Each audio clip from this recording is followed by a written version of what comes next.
Hello everyone, welcome back to my channel.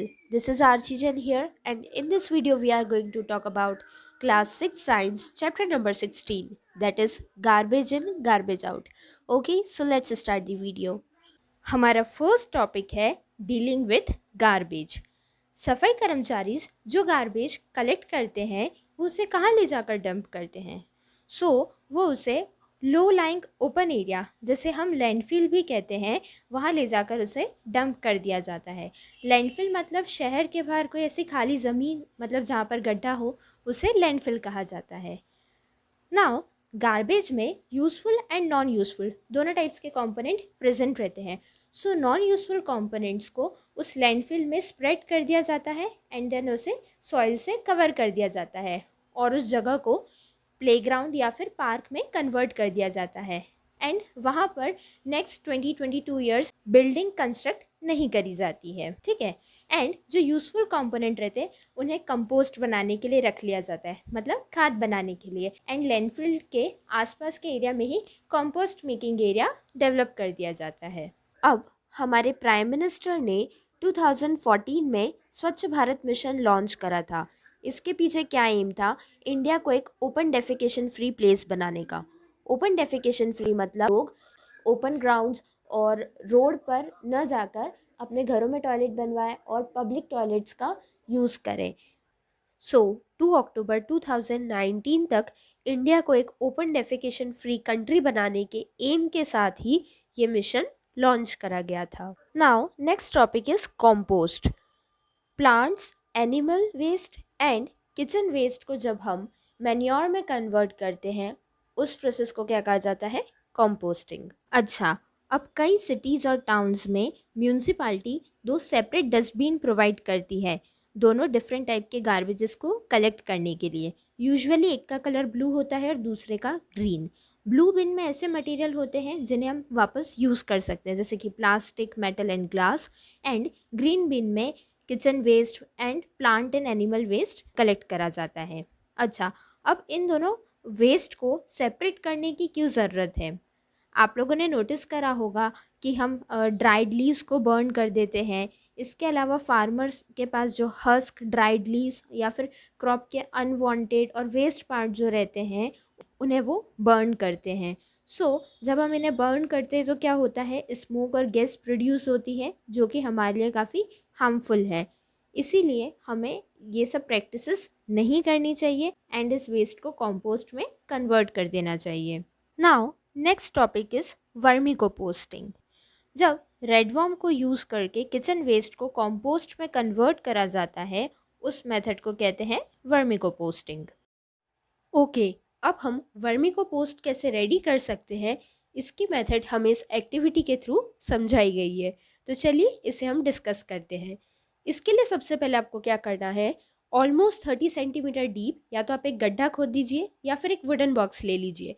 But ध्यान रखिएगा, wooden box को आप ऐसी जगह रखिएगा जहाँ पे ना ज़्यादा कोल्ड हो और ना ज़्यादा हॉट हो। मतलब एक ऐसी जगह जहाँ पे डायरेक्ट सनलाइट नहीं आती हो, वो एक अच्छी प्लेस रहेगी इस बॉक्स को रखने के लिए। नाउ ये पिट या फिर ये वुडन बॉक्स ही हमारे रेडवर्म्स के लिए होम बनेगा। अब आपको क्या करना है? नेट या फिर चिकन मैश को आप इस पिट में या बॉक्स के बॉटम में स्प्रेड कर दीजिए। नहीं तो हमारे पास एक अल्टरनेटिव भी है, आप 1 से 2 सेंटीमीटर थिक सैंड लेयर को भी आप स्प्रेड कर सकते हैं बॉक्स या फिर पिट के बॉटम में। नाउ इसके ऊपर आप स्प्रेड कर दीजिए वेजिटेबल एंड फ्रूट्स वेस्ट जो रहता है वो, या फिर हस्क है, स्टॉक्स है, न्यूज़पेपर या फिर कार्डबोर्ड के पीसेस भी आप इस सैंड लेयर पर स्प्रेड कर सकते हैं। एक बात का ध्यान रखिएगा, शाइनी या फिर प्लास्टिक कोटेड पेपर का यूज़ मत करिएगा इस पर्पस के लिए। इसके अलावा आप ड्राइड एनिमल डंग का भी यूज़ कर सकते हैं सैंड पर स्प्रेड करने के लिए। अब आप इस लेयर को वेट करने के लिए इस पर थोड़ा सा वाटर स्प्रिंकल कर दीजिए। इस बात का ध्यान रखिएगा कि ज़्यादा पानी ना डालें उस पर और उस वेस्ट लेयर को प्रेस ना करें, उसे थोड़ा लूज ही रहने दीजिए ताकि उसमें सफिशिएंट एयर और मॉइस्चर रहे। अब हमारा पिट रेडी है रेडवर्म्स को वेलकम करने के लिए। आप कुछ रेडवर्म्स बाय कर लीजिए मार्केट से और इस पिट में डाल दीजिए। इसके बाद आप इसे किसी ओल्ड क्लॉथ से या फिर ग्रास से कवर कर दीजिए। ठीक है।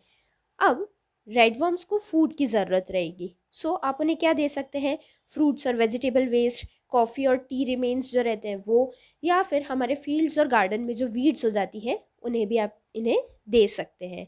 ये एक अच्छा आइडिया होगा अगर आप खाने को थोड़े 2 से 3 सेंटीमीटर डीप पिट में बरी कर देंगे तो।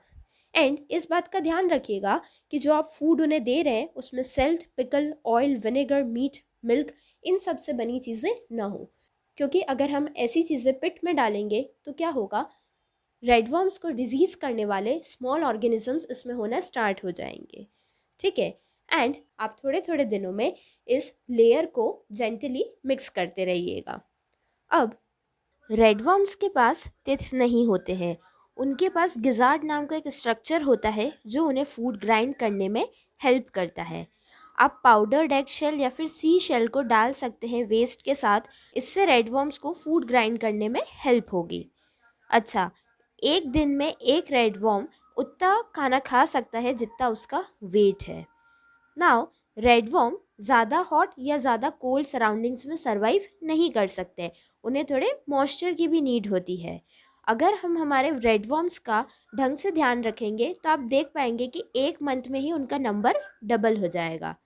नाउ पिट को आप ऑब्जर्व करिए केयरफुली 3 to 4 वीक्स के लिए, और अब आपको लूज सॉइल लाइक मटेरियल आपको पिट में दिखना स्टार्ट हो जाएगा। अब आप एक काम करिए, पिट के एक कॉर्नर में आप फूड वेस्ट को डाल दीजिए, तो जो भी सारे रेडवर्म्स रहेंगे वो उस कॉर्नर में चले जाएंगे और जो कंपोस्ट रेडी हो गया है वो उस प्लेस को छोड़ देंगे और अब न्यू फूड वेस्ट की साइड चले जाएंगे। सो आप उस वेकेटेड पार्ट को उठा लीजिए और उसे कुछ देर सन में ड्राई होने के लिए रख दीजिए। अब हमारा वर्मी कंपोस्ट रेडी है यूज़ करने के लिए।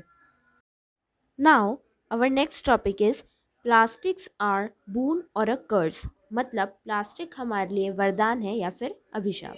सभी टाइप्स के प्लास्टिक रिसाइकल नहीं करे जा सकते हैं, सिर्फ कुछ टाइप के ही प्लास्टिक्स रहते हैं जिन्हें हम रिसाइकल कर सकते हैं। प्लास्टिक का यूज़ करना तो प्रॉब्लम क्रिएट करता ही है, लेकिन सबसे बड़ी प्रॉब्लम तब आती है जब हम प्लास्टिक का एक्सेसिव यूज़ करते हैं और उस वेस्ट को डिस्पोज करने का प्रॉपर वे हमें नहीं पता होता है। हमें इसके हार्मफुल इफेक्ट्स पता है, लेकिन उसके बाद भी हम इररिस्पॉन्सिबल एक्ट कर रहे हैं इस मैटर को लेकर। अब हम कभी कभी प्लास्टिक बैग्स में कुक्ड फूड आइटम्स को स्टोर करते हैं। सो सभी plastic bags food items store करने के लिए सूटेबल नहीं रहते हैं, इससे हमें काफ़ी हार्मफुल डिजीज़ होने के चांसेस होते हैं, लाइक कैंसर। कई बार ऐसा होता है, शॉपकीपर्स ऐसे प्लास्टिक बैग्स का यूज़ करते हैं जो कि पहले से ही उन्होंने किसी और पर्पस के लिए यूज़ करे हुए हों। एंड कई बार ऐसा भी होता है कि जो rag pickers plastic bags collect करके ले जाते हैं उन्हें वापस से वॉश कर कर यूज़ करा जाता है। ऐसे रिसाइकल करे हुए प्लास्टिक बैग का जब हम यूज़ करते हैं और उसमें फूड आइटम्स स्टोर करते हैं तो वो हमारी हेल्थ के लिए काफ़ी हार्मफुल है। हमें फूड आइटम्स ऐसे प्लास्टिक बैग्स में स्टोर करना चाहिए जो कि फूड स्टोर करने के लिए अप्रूव्ड हो। हर किसी प्लास्टिक बैग में नहीं रखना चाहिए। और कैसा भी टाइप का प्लास्टिक हो, जब हम उसे बर्न करेंगे तो उससे हार्मफुल गैसेस प्रोड्यूस होगी जो कि हमारे हेल्थ के लिए हार्मफुल है, हमें कैंसर जैसी डिजीज़ेस हो सकती है। एंड प्लास्टिक को रिसाइकल करने को लेकर गवर्नमेंट ने काफ़ी सारी गाइडलाइंस भी सेट करी हैं। अच्छा, अब जब प्लास्टिक बैग्स को यहाँ वहाँ हम रोड पर फेंक देते हैं तो वो ड्रेन्स और सीवर सिस्टम में चले जाते हैं, जिससे क्या हो जाता है, ड्रेन्स चोक हो जाती है और ड्रेनेज का वाटर जो रहता है वो रोड पर आ जाता है। और जब ज़्यादा तेज़ बारिश होती है तो फ्लड की सिचुएशन भी इसके कारण क्रिएट हो जाती है। ओके, सो अब हम लोग हमारी तरफ से क्या कर सकते हैं प्लास्टिक के यूज़ को मिनिमाइज़ करने के लिए और अदर टाइप के गार्बेज से डील करने के लिए। हमें प्लास्टिक बैग का कम से कम यूज़ करना चाहिए और जहाँ भी कभी पॉसिबल हो हमें उसे रीयूज़ करना चाहिए। सेकेंड थिंग है, हमें शॉपकीपर्स को इंसिस्ट करना चाहिए कि वो पेपर बैग्स यूज़ करें instead of plastic bag. And हम भी जब शॉपिंग पर जाएं तब हमें कपड़े या फिर जूट का बैग लेकर जाना चाहिए। नेक्स्ट हम क्या कर सकते हैं, हमें प्लास्टिक बैग्स में खाने पीने की चीज़ों को नहीं स्टोर करना चाहिए। इसके अलावा प्लास्टिक को यहाँ वहाँ नहीं फेंकना चाहिए, उसे प्रॉपर डस्टबिन में थ्रो करें। एंड प्लास्टिक बैग्स और आइटम्स जो रहती है उन्हें बर्न नहीं करना चाहिए। और हम जो गार्बेज को प्लास्टिक बैग में डाल के फेंकते हैं ये भी प्रैक्टिस हमें नहीं करना चाहिए। किचन वेस्ट से डील करने के लिए हमें वर्मी कंपोस्टिंग की टेक्निक यूज़ करना चाहिए। इसके अलावा पेपर रिसाइकल करना चाहिए एंड पेपर की दोनों साइड्स को यूज़ करें, हमें पेपर को वेस्ट नहीं करना चाहिए। एंड पेपर की दोनों साइड्स को यूज़ करें लिखने के लिए, एंड हो सके अगर तो रफ वर्क के लिए हम स्लेट का यूज़ कर सकते हैं। इसके अलावा ब्लैंक शीट्स जो रहती है पेपर की, हमारी जो कॉपीज़ रहती है जिसके कुछ पेजेस बच जाते हैं, उन्हें हम रफ वर्क के लिए यूज़ कर सकते हैं। हमें उन्हें ऐसे ही थ्रो नहीं कर देना चाहिए। एंड हमें हमारे फैमिली एंड फ्रेंड्स को भी अवेयर करना चाहिए कि वो डिफरेंट काइंड्स ऑफ वेस्ट को कैसे प्रॉपर डिस्पोज कर सकते हैं। इसी के साथ हमारा चैप्टर यहाँ पे एंड होता है एंड आई होप ये वीडियो आप लोगों के लिए हेल्पफुल रहा होगा। अगर वीडियो अच्छा लगे so please don't forget to like share and subscribe my channel. Thank you so much for watching.